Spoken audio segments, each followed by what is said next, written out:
période de l'année est traditionnellement celle des vœux, celle des fêtes en famille. C'est aussi la période des bilans, de ce qui a été fait, de ce qui n'a pas été fait. Pour l'ACCEA, c'est la fin, si je puis dire, du projet associatif que nous avions adopté pour une période de 5 ans. Mais pour l'ACCEA, comme pour l'ensemble du monde associatif d'action sociale et médico-sociale, c'est aussi le constat d'une situation de crise. Beaucoup de demandes d'accompagnement d'enfants, de mineurs, de jeunes adultes sont en attente. C'est aussi une période de crise marquée par la baisse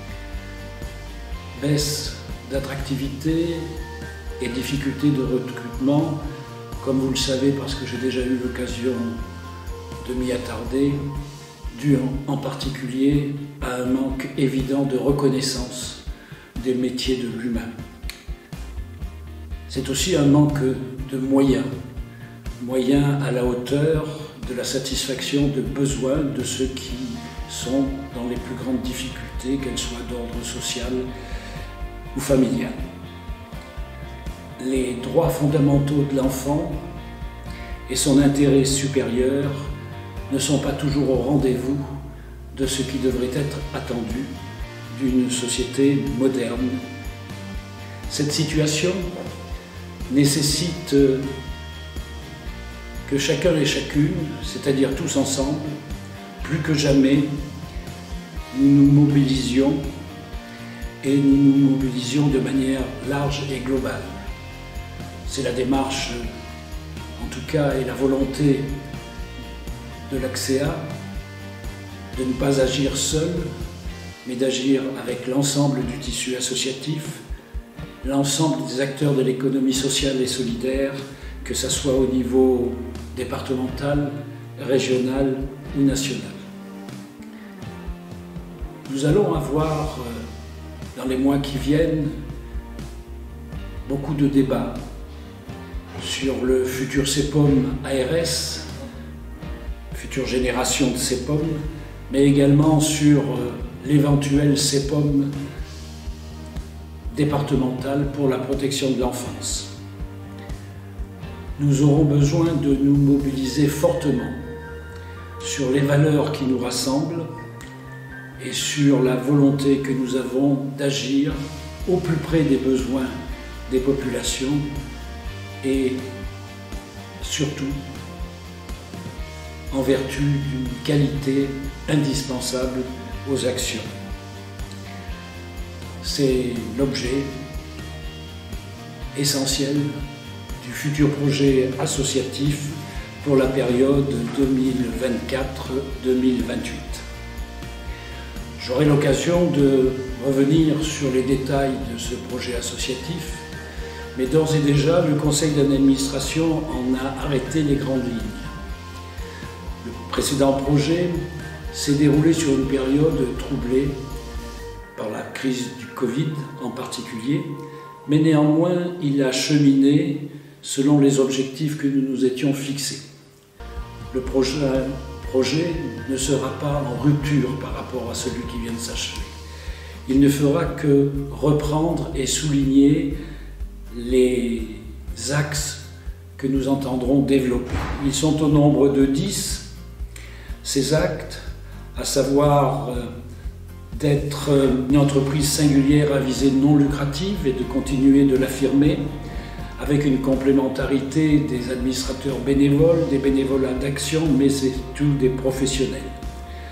Il sera pour l'ACCEA la réaffirmation des valeurs et des principes d'action déjà fixés dans le précédent projet et qui tournent autour de l'humain comme guide essentiel des actions, ce qu'on met sous le terme de fraternité, mais aussi un engagement sur la laïcité.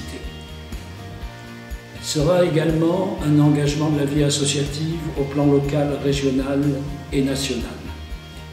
L'axe central sera bien évidemment d'apporter des réponses de qualité à tous, avec un accès égal de chacun aux droits de tous, et en soulignant ce que j'ai évoqué précédemment sous le vocable d'intérêt supérieur de l'enfant et de ses droits fondamentaux. Le projet Axéa sera aussi bien évidemment à l'écoute des aspirations des personnes comme il l'a toujours été, avec une approche globale, non cloisonnée, et une réponse adaptée et spécifique à chacun. L'Axéa repose aussi sur la force de ses professionnels, de grande qualité, aux compétences et à l'expérience affirmée. Et nous continuerons bien évidemment, soit par les politiques de formation, soit par les échanges dans les journées d'études, à améliorer l'ensemble de ce dispositif professionnel. Nous serons bien évidemment, comme nous l'avions souhaité dans le premier projet, attentifs au management d'équipe qui repose sur la participation de chacun à l'élaboration des projets institutionnels.